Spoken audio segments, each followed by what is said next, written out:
Hey, it's Nick. Doing a bit of a refresh in the shop. We've got some nice signature blue on the walls here. We're gonna do some nice clean white on these outside walls like I mentioned. I think we'll do some John Deere green on that wall there, or maybe on that door as well. Excuse the mess. It's gonna be a bit chaotic in here for the next week or so. We've got things hiding everywhere. We've got even toolboxes in the bathroom. I mean, who knows what goes on here anymore, but gonna get some wicked organization in here. I just bought a nice bolt organizer shelf with all these little compartments. Everything's got to have its place, guys. Extreme organization is key, so I'm gonna aim for that. This is just a basic kind of shelf, but anyways, what I wanted to shoot into today is the long anticipated Norman hybrid snowblower review. A lot of you guys have been asking for that, and I think since it's almost March now, it's probably time to do that. So we'll start off with the pros, some of the things I like about them, and then we'll go into the cons, some things to watch out for if you're looking at purchasing some for next season, and kind of give you my overall impression of them. So stick around for that, and we will see you soon. Okay, let's get into it. So starting off with the pros, the first thing that I really like about the hybrids is just how close that the blower is to the tractor.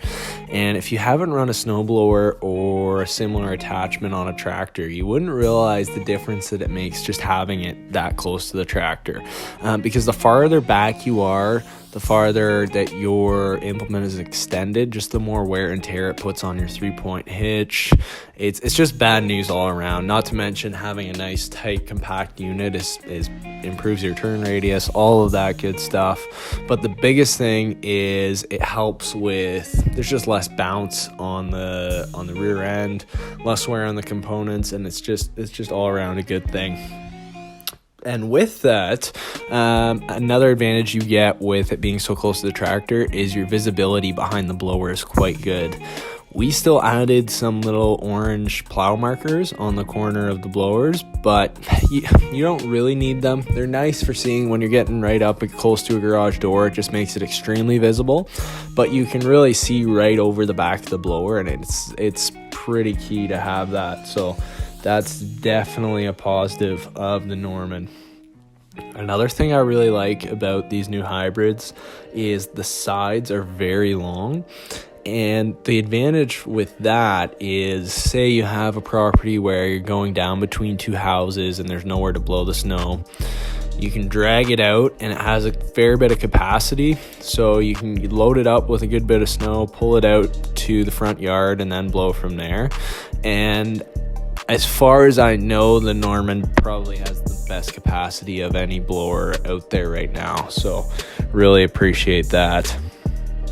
Another thing that I've really liked about the Norman so far is, yeah, in wet snow, it's possible to clog them for sure if you screw up, but it's really the exception. Like, the only way you're going to clog it is if you don't have your RPMs up, or basically if you do something stupid. But if you're running it properly, a skilled operator is really going to have next to no clogging issues. And the next thing that I really like that's related to that is easy access to the impeller. So that fan that blows all the snow up out of the chute, that actually does the momentum, that is very easily accessible from the back. So there's a door on the back of the blower. You pull out a couple pins, nice latch system, flips down, and you have access to basically the entire impeller. So say you do screw up and you get it clogged, it's very easy to unclog. Or if you run over a stake and you have rebar twisted in there, or whatever the case is, you have nice access to that, which is a big plus. You're not taking out bolts or screwing around in the cold. And another thing is the easy chain adjustment. So most snowblowers have a spring tensioner that you tighten down, and then that puts tension on the chain. This system is a bit different. To be quite honest, I don't even know exactly how it works, but basically you loosen off a couple bolts, you spin this little mechanism, you tighten it back up, and it tightens your chain up. So really good system there. I haven't had any issues that way. Very easy to use, and yeah, no complaints there. So I do really like that. And then another thing would be just the overall easy maintenance. So all of your grease nipples, your shear bolt locations, I can't really think of anything that's not easy to get to and just as user friendly as possible. So overall, I'd give it a very good rating on the maintenance side of things. Occasionally you will blow through a shear bolt, obviously, but when you do, there's just a nice one little pin you pull out, you flip up a little door, and then you got nice easy open access. Yeah, no complaints in that department at all. And then the final thing is probably the least important, but I personally believe they're the most aesthetic blower out there. I like the 2-color kind of scheme they have a little bit, with the black on the rear door. Looks really good with my logo on it, and we kind of did the similar thing with the tractors. So I just think they're a really good looking blower, and whatever that means to you, but I like that.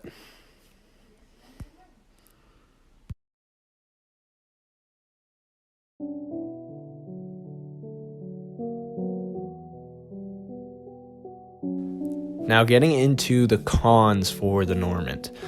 First, and probably the biggest issue that I have with it, is the side shoes.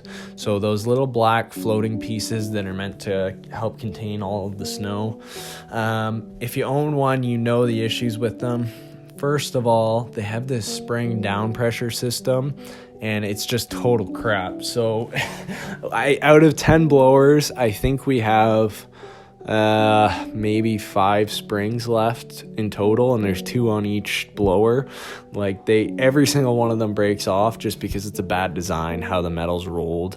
And I want to say they have a replacement kit that just came out now, but with that being said, I don't even know if I'm gonna bother with it, because we found the springs essentially don't do anything. I've heard that if the spring breaks, that the shoe can potentially be frozen in the up position. I haven't experienced that yet, so really I'm not too worried about it. I've seen no difference without the spring, so who cares? But anyways, that is a design flaw on their part for sure. The more detrimental flaw, I would say, with the shoes is, so they're metal floating piece, and then there's rubber that actually touches the ground, but the metal is way too close to the ground. So there's maybe 3/4 to an inch of rubber that's exposed before you get to the metal, and that wears down within the season. And so I have probably 3 or 4 driveways that I have to reseal now, because the metal wore down. And it's not like if you have a metal cutting edge where you have a whole flat piece that's the weight is distributed out against. It's a tiny little 1/4 inch vertical piece of steel that is just scratching along the driveway. So terrible design there. There should have been at least 2 inches of material. I guess they do it for strength, but it's not like there's really any pressure on that rubber in the first place. So now what we did on a couple of them is took the grinder and added some extra space for wear, but just kind of a bad idea there, and I'm not super thrilled about that. Another thing that I don't know what the workaround for this would be, but with those rubber sides, when they wear down, you either have to replace the whole piece of rubber, or what we did is just drilled a couple more holes in them and then extended them downward. The issue we found with that was when we did that, they started leaving black marks all over the place. So fortunately, the black marks rub off pretty easily. It's not permanent damage, but people don't really like seeing that, so you can't really get away with it. So once those rubber pieces wear down, you're basically stuck with replacing them. And another thing that came out of that whole side shoe issue is once we'd adjusted the rubber pieces down, I was running one actually. I was filling in for somebody, and the rubber I noticed was leaving these marks, so I didn't have time to drill new holes, adjust it, whatever. So I decided just to take the shoes off because I didn't really think the shoes actually did that much. Like on my old on my old Pronovos blowers, they never had any side shoes, and it worked perfectly fine. No snow really spilled over at all, and it wasn't really an issue. But I took those sides off, and I was running it, and I did one storm, and I want to say a cleanup. So probably about 300 driveways, and the cutting edge, the tie bar cutting edge, was completely worn down all the way down to the metal. So I think what that tells us is those shoes actually carry some of the weight of the blower, which I was not expecting. So not a huge issue there, but just something to watch out for. You can't really run these things without those side shoes, and unfortunately they're certainly not perfected yet. So I think that's something that Norman could work on for sure. The next thing I would have to say on the negative side is that the chute is really good. If I was going to give a rating, I'd have to say it's not quite as good as the Pronovos chute. And the reason being, it has these two metal bars essentially that connect the top hat to the rest of the chute, and it has these bolts that really like to come loose, and when they do come loose, the chute can kind of get a bit lopsided, and it essentially self-destructs.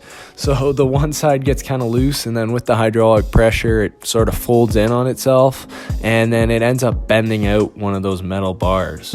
And I'll throw a picture up of that, but we had to torch it and bend that back, and now we really have to watch that those bolts don't get too loose. So I would say, yeah, the chutes are good, but they're just not quite as good as the Pronovos chutes in my opinion. Another definite negative that somebody just brought up in the Facebook group is the scrape on the driveway is really not that good. Unfortunately, any blower with a plastic edge just doesn't scrape that well. I haven't really noticed much of a difference between these and the Cyclones scrape wise. However, if somebody could figure out how to get Tyvar to do a little nicer job, that would definitely be ideal. But I can't say I can really blame that on Norman. That's just part of the plastic life. And then the final two complaints I have really only apply to the 100-inch units. And I think the reason for that is they're probably their least sold unit size-wise. So I'm sure they're the least tested, and they've seen the least amount of testing and feedback and whatnot. So on the 3-point hitch mechanism on the blower, there's a piece of steel that goes across from that mechanism that attaches to the tractor back to the main frame of the blower. And on the 100-inch, it's sort of an S-curved piece of steel. The 92s and the 82s, it's just a piece of flat bar. And the problem is, on the 100 inches, that piece is not nearly strong enough. So I was driving that tractor, went over the railroad tracks, and bang, snapped right off, and my blower was on the ground. So not really an issue for most of you guys, but something to watch out for on the hundreds. It's just not strong enough. They really should have just kept that a flat bar, and it would be in better shape. So I don't exactly know why they did that, but anyways, something to watch out for. Oh, and I guess another thing for all of the blowers is the stupid bolt-on 3-point hitch system. I think essentially all snowblower manufacturers do this now. They'll tell you it's so you can replace components. It's not true, guys. The reason they do it is just so they can load a bunch on a truck. It's just easier for them, which whatever, can't really blame them for that. But if they're going to make a bolt-on system, they could at least put some decent bolts in the thing. They've got grade 5 bolts, which like to snap. So on another blower, a couple bolts snapped, and then the blower fell off essentially again, wrecked all the pins, everything, all because they couldn't spend an extra $2 and put some grade 8 bolts in it. So that's pretty disappointing. I had the same crap with my old Pronovosts. It's just something to watch out for, but you have to replace all those bolts with grade 8s because you're going to break at least one in a season, and then you're going to have a blower on the ground. So definitely watch out for that. Okay, and then back to my final complaint on the 100-inch. Guys, these things are stupid loud. Like, you think I'm exaggerating, but it sounds like a helicopter.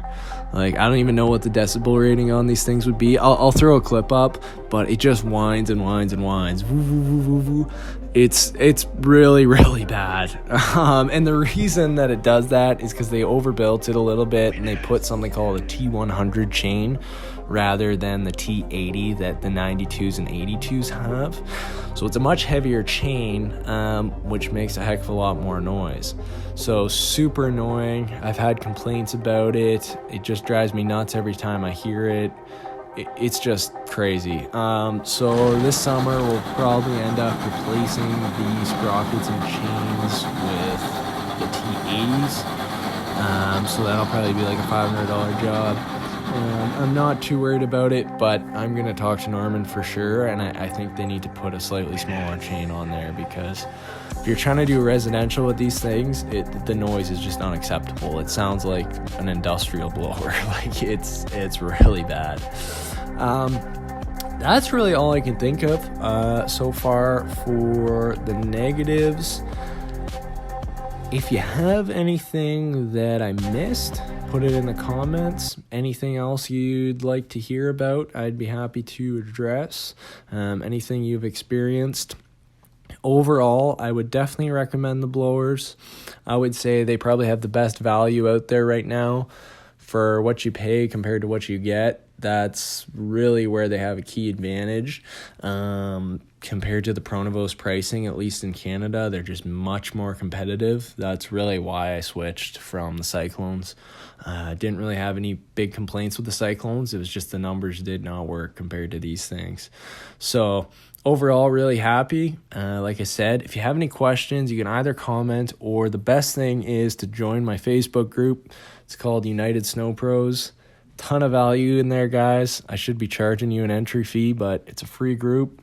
Just request access. I'll let you in if I feel like it, but I probably will. And hopefully we will see you in there. Have a good one.